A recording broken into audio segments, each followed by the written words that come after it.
Parte 6. La tercera noche. Mi cuerpo se sacudió, alterado por una presencia. Mis sentidos estaban en alerta máxima, dándome cuenta que me había quedado dormido. Al mirar al lado mío vi a Emily, la razón de que me despertara. Ella me miraba con ojos preocupados. Discúlpame, estabas murmurando entre sueños. Parecía que tenías una pesadilla, dijo Emily en voz baja, apenas un susurro. Me froté los ojos, tratando de recordar lo que estaba soñando y preguntándome cuál era realmente la pesadilla, lo que había visto en mis sueños o la aterradora realidad que nos rodeaba.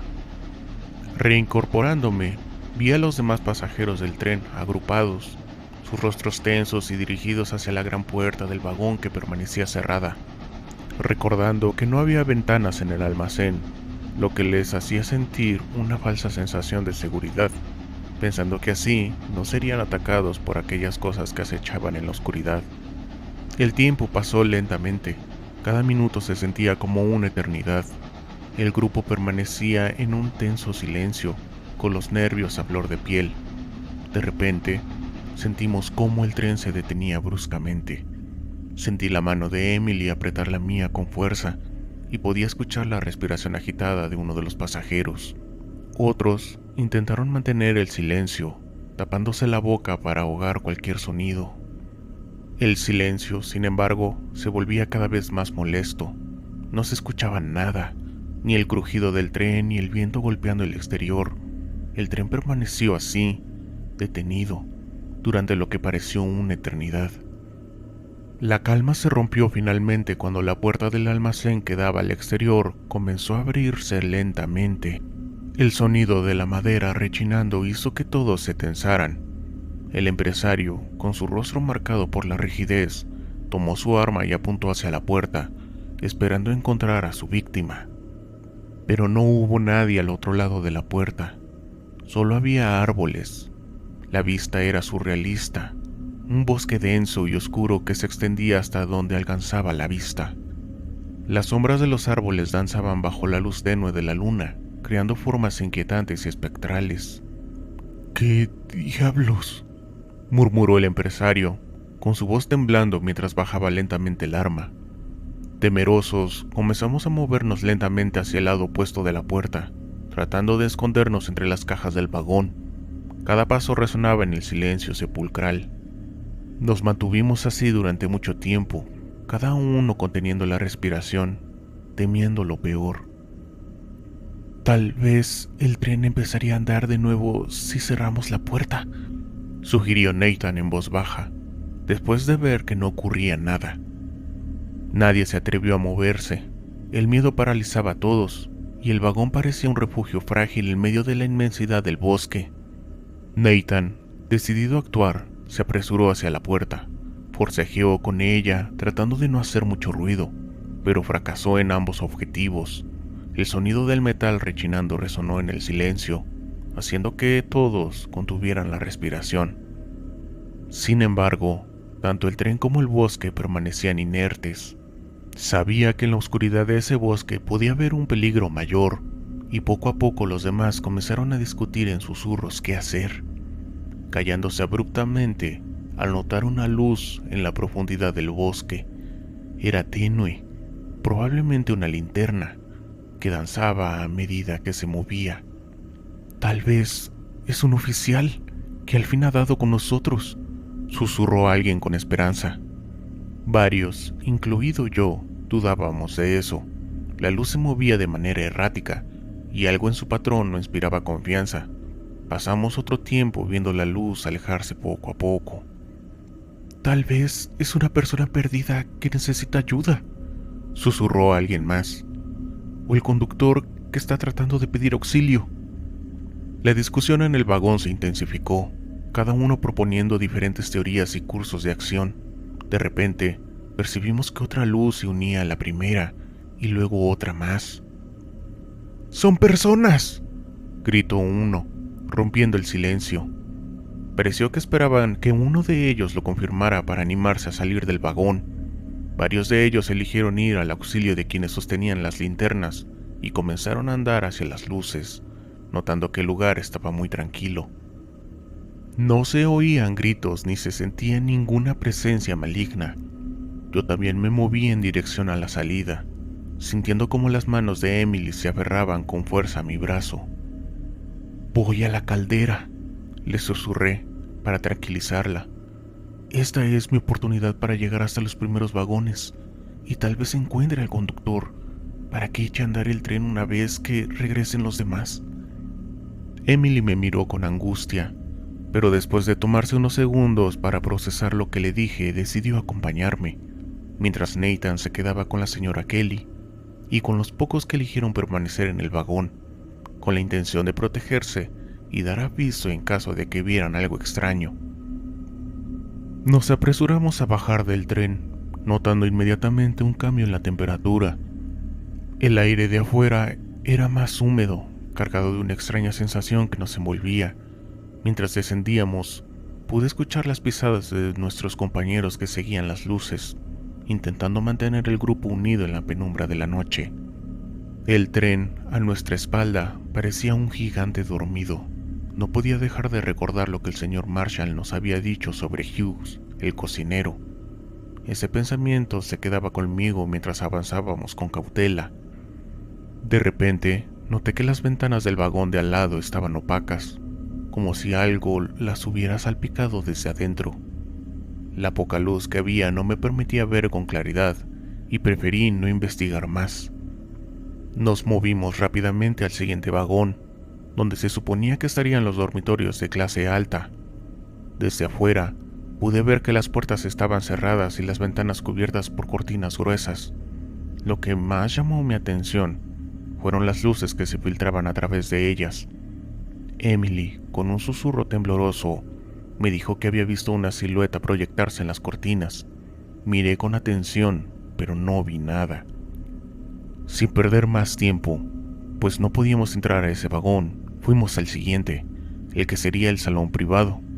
Desde fuera, a través de las ventanas cubiertas de polvo y salpicadas por la humedad, notamos que había luz en el interior. La curiosidad nos empujó a acercarnos más, tratando de ver qué ocurría adentro. La escena que se presentó ante nosotros fue sorprendente.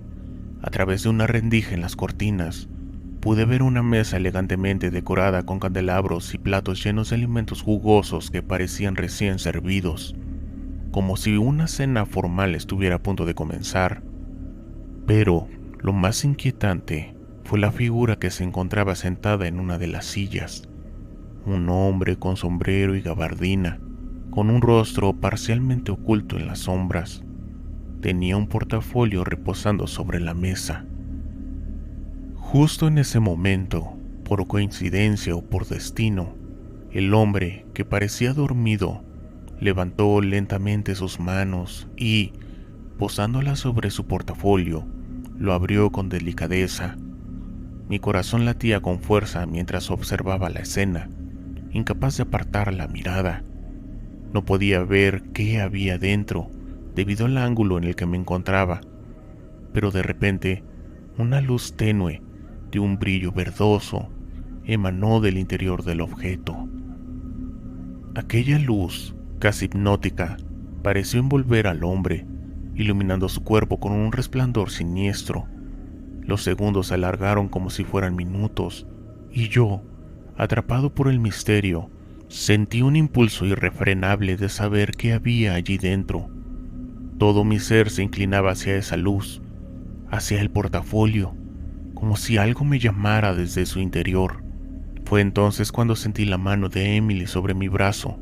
Su toque suave pero firme me sacó del trance. «¡Joseph!», susurró con urgencia, con sus ojos reflejando una mezcla de miedo y desesperación. «Debemos irnos de aquí. Esto no es seguro». Volví la mirada hacia el salón. El portafolio estaba cerrado nuevamente, y el hombre permanecía allí, inmóvil, como si nunca se hubiera movido. Parecía dormido otra vez. Ante esto, volví en mí, accediendo a ir al vagón de la caldera. Sin embargo, al acercarnos, noté que el siguiente vagón era en realidad el de carga, donde había un gran montículo de carbón que oscurecía el ambiente con su presencia imponente. Emily y yo nos detuvimos un momento, tratando de decidir nuestros próximos pasos, cuando de repente unos gritos desgarradores rompieron el silencio de la noche, provenientes del bosque cercano. Nos detuvimos en seco. El pánico comenzaba a invadirnos. No intercambiábamos palabras. El instinto de supervivencia tomó el control y sin pensarlo dos veces echamos a correr. Las ramas y las hojas crujían bajo nuestros pies. El corazón me latía con fuerza en el pecho y una sensación de desorientación empezó a apoderarse de mí. Algo era extraño, muy extraño. A pesar de nuestra velocidad y determinación, nos encontrábamos corriendo entre los árboles, algo que parecía imposible, ya que nunca nos habíamos separado del tren. Con cada paso que daba, mi mente intentaba comprender cómo habíamos llegado hasta este punto. El tren debería estar justo detrás de nosotros, visible y tangible, pero no había rastro de él. La fría realidad nos golpeó.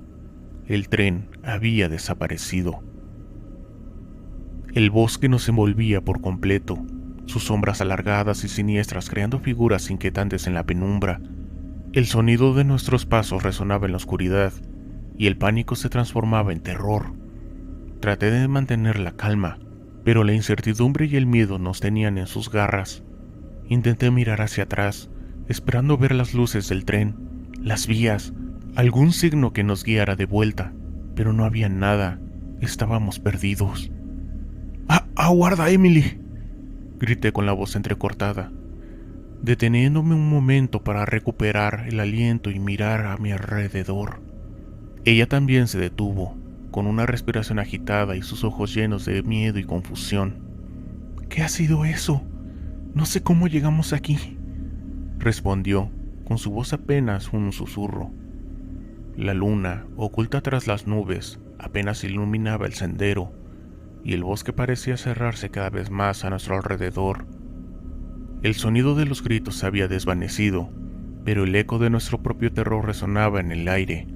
Traté de orientarme, de buscar algún indicio de que nos indicara el camino de regreso, pero todo parecía igual, árboles y sombras sin fin. Debemos mantenernos juntos, dije, intentando infundir algo de calma y lógica en la situación.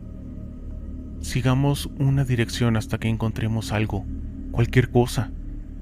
Emily asintió, y juntos comenzamos a caminar de nuevo, más despacio esta vez, tratando de no perdernos más en el laberinto natural que nos rodeaba. Cada crujido, cada susurro del viento entre las hojas nos hacía saltar de miedo. La realidad de nuestra situación era aplastante. El tren había desaparecido y estábamos solos en un bosque desconocido. De repente, un ruido detrás de nosotros rompió el silencio. Al girarme, vi una figura emerger de las sombras. Era Hughes, el cocinero, con su ropa manchada y una mirada enloquecida. Sostenía un cuchillo grande, y su expresión era de pura desesperación y furia. Sin pensarlo, tomé a Emily de la mano y comenzamos a correr de nuevo, adentrándonos más en el bosque. Podía oír los pasos de Hughes persiguiéndonos, su respiración pesada y el crujir de las ramas bajo sus pies. El pánico nos impulsaba, pero también nos desorientaba aún más. Corrimos sin rumbo, zigzagueando entre los árboles, intentando poner distancia entre nosotros y el cocinero. El bosque se volvía un laberinto sin salida. Cada árbol y cada sombra parecía igual. Sentía mi corazón latiendo en mis oídos, y el miedo de ser alcanzados por la criatura iracunda era casi paralizante. Finalmente, después de lo que pareció una eternidad, los sonidos de la persecución se desvanecieron. Nos detuvimos, jadeando por el esfuerzo, y mientras miramos a nuestro alrededor, Hughes había desaparecido. Tomándonos de las manos, nos miramos con pánico y desolación que ya no podíamos ocultar. Miré a mi alrededor sabiendo que, si antes habíamos tenido al menos una mínima oportunidad de volver sobre nuestros pasos y encontrar el tren, ahora esa oportunidad se había esfumado, y con ella nuestras esperanzas de poder sobrevivir.